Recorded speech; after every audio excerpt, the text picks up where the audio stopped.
ప్రముఖ గోల్ఫ్ క్రీడాకారుడు tiger Woods మరోసారి అరెస్ట్ అయ్యాడు.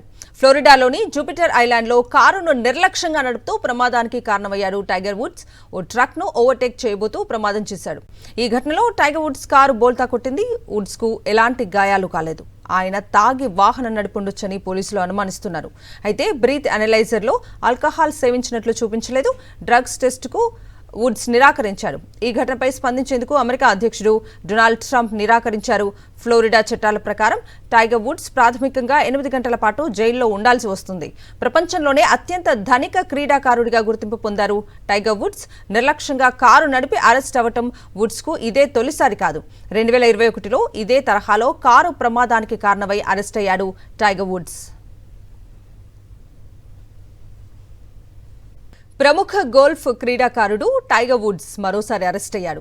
ఫ్లోరిడాలోని జూపిటర్ ఐలాండ్లో కారును నిర్లక్ష్యంగా నడుపుతూ ప్రమాదానికి కారణమయ్యాడు. టైగర్ వుడ్స్ ఓ ట్రక్ను ఓవర్టేక్ చేయబోతూ ప్రమాదం చేశాడు. ఈ ఘటనలో టైగర్ వుడ్స్ కారు బోల్తా కొట్టింది. వుడ్స్కు ఎలాంటి గాయాలు కాలేదు. ఆయన తాగి వాహనం నడిపుండొచ్చని పోలీసులు అనుమానిస్తున్నారు. అయితే బ్రీత్ అనలైజర్లో ఆల్కహాల్ సేవించినట్లు చూపించలేదు.